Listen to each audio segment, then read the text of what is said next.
think the most common question I get when I teach jiu-jitsu is how to clear a knee shield.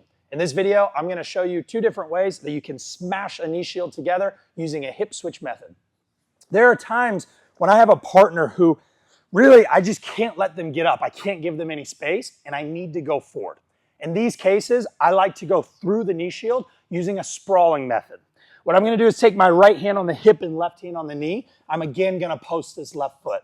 Even if Max has this double shoulder frame here, all I'm going to look to do is bring my head down to his shoulder, sprawl my right leg, and drop my right hip. And what I want to do here is collapse his knees together. So even when we're here, if Max has this low knee shield, as my head lowers, look how I'm going to put my right hand to his spine, and I'm going to twist my hip here. I put my right hip down to the floor to make Max's knees come together. Okay? Now, from here, we have a few different passes we're going to look at. The first one, I'm going to take my left hand from the bottom knee to the top knee. I'm going to make a thumb post in his knee joint. I'm going to bring my left foot, I'm going to pummel it behind Max's Achilles here. The way I like to do this is by walking my right knee forward and now stepping my left foot back.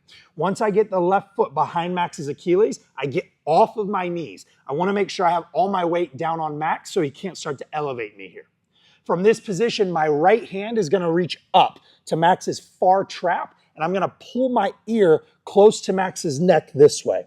What I can't do here, guys, is give Max the underhook. So oftentimes, guys will go here when they pull themselves up, they will flare their shoulder, making their shoulder go above their partner's elbow, and they'll do this. And now I've given Max the underhook, and obviously Max is just going to go to my back, and now there's a bad day coming for us. So here, look at my right hand. Even if Max is framing, when I put my right hand, I drop my hip, I make sure that I stay behind this elbow. And as I pull myself up, I'm ensuring that Max does not take this underhook because of my weight here. Now my left hand comes on top. I walk the bottom leg to my left, and now we're here. Okay? I have this nice situation where now I'm going to look to pass the guard. As I pull myself up here, all we're going to do, simplest option, we're just going to walk behind. I'm going to walk my hips to my right, and I pass Max's guard. I have a near side underhook, so here it's the easiest thing. We can come in, start making a top arm pin, and we can look to the back. Again, let's look at this from just a different angle. When we're here, Max makes this knee shield.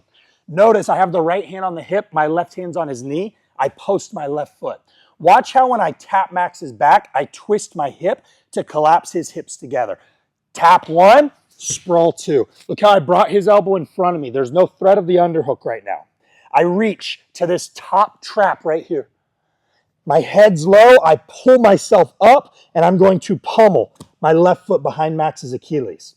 Now from here, my left hand's pushing on the top knee. I'm going to walk everything behind, and we finish in top side control. Okay? I like this sprawling method a lot because it can pinch my partner's knees together. It gives me access in. One thing that you'll find, sometimes guys will look to frame on you here. So when you start to sprawl through, they'll push either on your hip, they'll reach around your arm, and they'll make their hands a little bit wider. If Max does this, he gives me more options to pass his guard using a knee cut from this same sprawl. So again, hand on the hip, hand on the knee, I step. Look how I tap the back. And now watch when I drop my head and sprawl, one. From this situation, look, Max is starting to reach over my arm here, whether he's making an overhook, just overhook on the far side, other side. Nope, overhook. Nope. Sorry. Max can overhook here on my arm. My right hand comes up to his trap, and I pull my head. Now from this situation, look how I'm going to walk my left foot behind Max's Achilles. Since Max has an overhook here, there's an exposure on this side.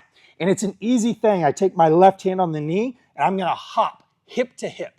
So you'll notice my head's going to go to the floor on the opposite side of my underhook. And now look how I'm going to hop and slide my right knee through the space. As soon as my right knee comes through this space, my left hand comes over. I pull Max's elbow to my armpit, and I'm going to step and look to slide through. Now I turn my hips down, and I finish in top side control. So again, in this time, when we come over, Max has this low knee shield. I step, I sprawl. He makes an overhook on my arm like this. He's kind of wrapping my arm up. Look at my right hand. Comes up to this trap. I pull my head in line.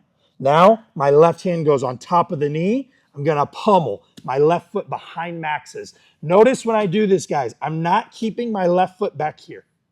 I'm putting my left foot behind and I'm walking to create some more pressure on Max here. Now my head goes to the floor and my hips come up. I put my hip on Max's hip. My right knee is gonna cut through the space. As my left hand gathers this overhook, I slide everything through. I turn my hips down and we finish in top side control using a sprawling method to clear the knee shield. Guys, if you like this video and you want to see the full video we did on clearing knee shields where I show you 5 different ways to clear a knee shield, you can click right here. If you want to see our full Jiu-Jitsu library, everything we have from white belt to black belt, you can try it for free right here at coreprobjj.com.